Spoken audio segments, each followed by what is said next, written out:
Oh, hello there. I'm Bilchan. I'm Nimikung. I'm Banchan. In this class, I'll read to all of you. Chapter 7, Section 1 of the picture of Dorian Gray. Ass. Oh.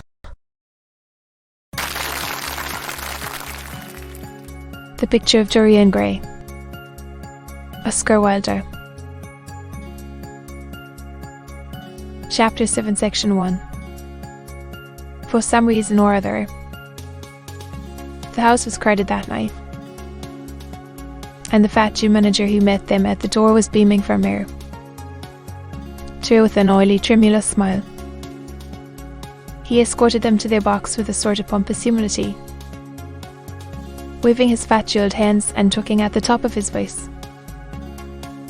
Dorian Gray loathed him more than ever. He felt as if he had come to look for Miranda and had been met by Kilibin. Lord Henry, upon the other hand, rather liked him. At least he declared he did, and insisted on shaking him by the hand and assuring him that he was proud to meet a man who had discovered a real genius and gone bankrupt over Wilde. Howard amused himself with watching the faces in the pit. The heat was terribly oppressive, and the huge sunlight flamed like a monstrous dahlia with petals of yellow fire. These in the gallery had taken off their coats and waistcoats and hung them over the side. They talked to each other across the theatre and shared their oranges with the tawdry girls who sat beside them. Some women were laughing in the pit. Their voices were horribly shrill and discordant. The sound of the popping of corks came from the bar. What a place to find one's divinity in, said Lord Henry. Yes, answered Dorian Gray. It was here I found her, and she is divine beyond all living things. When she acts, you will forget everything. These common rough people, with their coarse faces and brutal gestures, become quite different when she is on the stage. They sit silently and watch her. They weep and laugh as she wills them to do. She makes them as responsive as a violin. She spiritualizes them. The same flesh and blood as oneself.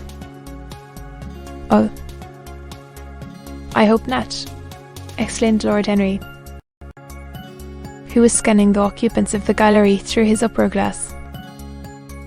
Don't pay any attention to him, Dorian, said the painter.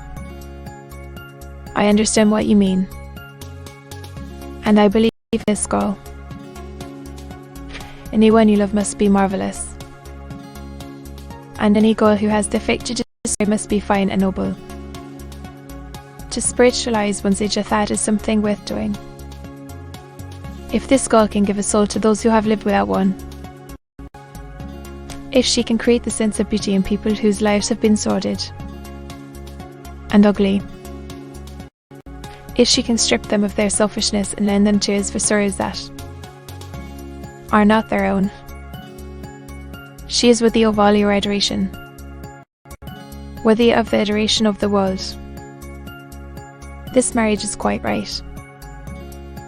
I did not think so at first, but I admit it now. The gods made Sybil vain for you. And Basil, answered Dorian Gray, pressing his hand. I knew that you would understand me. Harry is so cynical. He terrifies me. But here is the orchestra. It is quite dreadful, but it only lasts for about 5 minutes. Then the curtain rises, and you see the girl to whom I am going to give all my life. A quarter of an hour afterwards, amidst the extraordinary turmoil of applause, Sybil Vane stepped onto the stage. It. She was certainly lovely to look at, one of the loveliest creatures. What Henry thought that he had ever seen. There was something of the fun in her shy grace and startled eyes. A faint blush, like the shadow of a rose in a mirror of silver, came to her cheeks as she glanced at the crowded, enthusiastic house. She stepped back a few paces and her lips seemed to tremble. Little Hallward leaped to his feet and began to applaud. Motionless, and as one in a dream, sat Dorian Gray, gazing at her. Lord Henry peered through his glasses. Charming.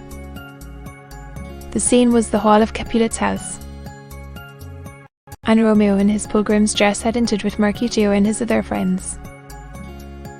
The band, such as it was, struck up a few bars of music, and the dance began. Through the crowd of ungainly, shabbily dressed actors, Sybil moved like a creature from a finer world. Her body swayed while she danced, as a plant sways in the water. The curves of her throat were the curves of a white lily. Her hands seemed to be made of collavery. To be continued.